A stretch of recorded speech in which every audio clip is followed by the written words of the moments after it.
Hello students, now we are going to see about delta modulation. The principle of delta modulation. In delta modulation, an incoming message signal is oversampled to purposely increase the correlation between adjacent samples of the signal. And here the sampling rate is equal to 4 into Nyquist rate. That is, if the correlation between adjacent sample increases and as a result the prediction error decreases. And here the delta modulation provides a star case approximation to the oversampled version of the message signal.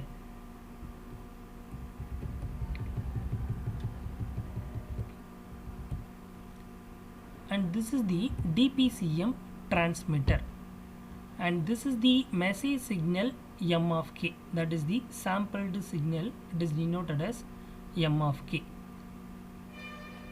And here we are going to find the difference signal. Now let us see the operation of the DPCM. The delta modulator consists of quantizer of 1 bit, so we can say that it is a 1 bit quantizer, and comparator, this is that comparator, this is a comparator, and 1 bit delay unit, this is a 1 bit delay unit, and as an accumulator, this is how we can say that this is the accumulator.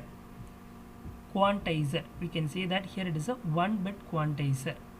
Why it is named as 1 bit quantizer? Because it quantized only 1 bit at a time. So the difference between input and the approximation is quantized into two levels, namely plus or minus del. And if the approximation falls below the signal, it is increased by del. And see the graph here, this is the message signal and this is the approximation signal. Now we compare the approximation signal with the message signal. So see here, this is, imagine that this is the approximation signal. If the approximation signal lies below the message signal, it is increased by del, and if the approximation signal falls below the message signal, so it is increased by del.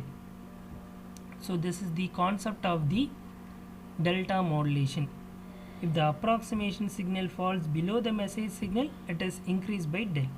If the approximation signal lies above the message signal, it is decreased by del. So that is the concept of the delta modulation. So based on that, we are having the graph like this. So it is increased by del and this is the decreased by del. And here mq of k. So what is mq of k?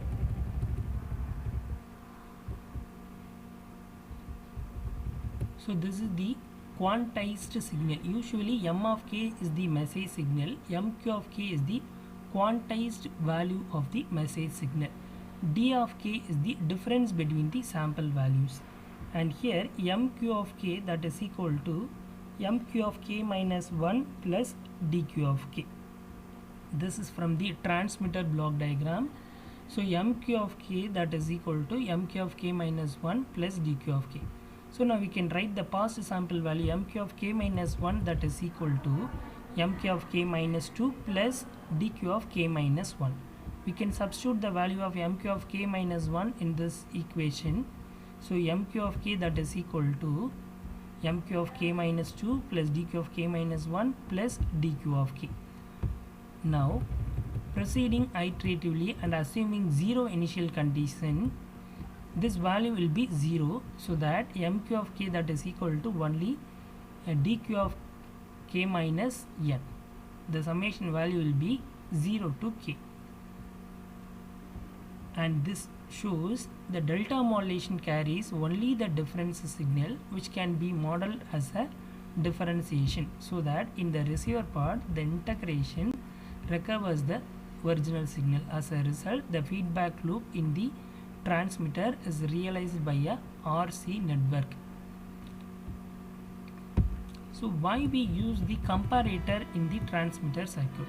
So it computes the difference between the two inputs. So one is the message signal, another one is the delayed unit, that is MQ of k minus 1. Accumulator, it tracks the input samples by one step at a time, that is the use of the accumulator. And delta modulation receiver, here we are using the star case approximation, is reconstructed by using through the accumulator. The high frequency quantization noise is rejected by passing it through a low pass filter. Here the filter has the bandwidth equal to the original message bandwidth. And now we are going to see the SNR calculation of delta modulation. Here delta modulation, there are two type of noises there, that is a slope overload distortion, another one is a granular noise. Now we are going to see that how to avoid the slope overload noise and how to avoid the granular noise. Now if the step size, and this is the step size, if the step size del is too small to follow a steep segment of the input, the slope overload noise distortion can be occur. So how to avoid this slope overload noise? The step size del is too small, so we can avoid the slope overload distortion. Likewise, if the del value is increases, we can avoid the slope overload distortion. If the del value is decreases, we can avoid granular noise. So this is the way to avoid the slope overload noise as well as the granular noise.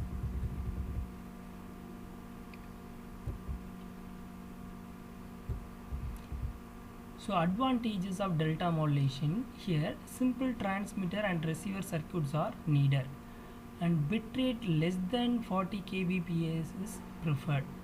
What is the drawbacks of this delta modulation? It's a large transmitter bandwidth. So compared with that PCM, so it requires the large bandwidth, and speech signal requires large dynamic range to avoid slope overload noise. So thank you.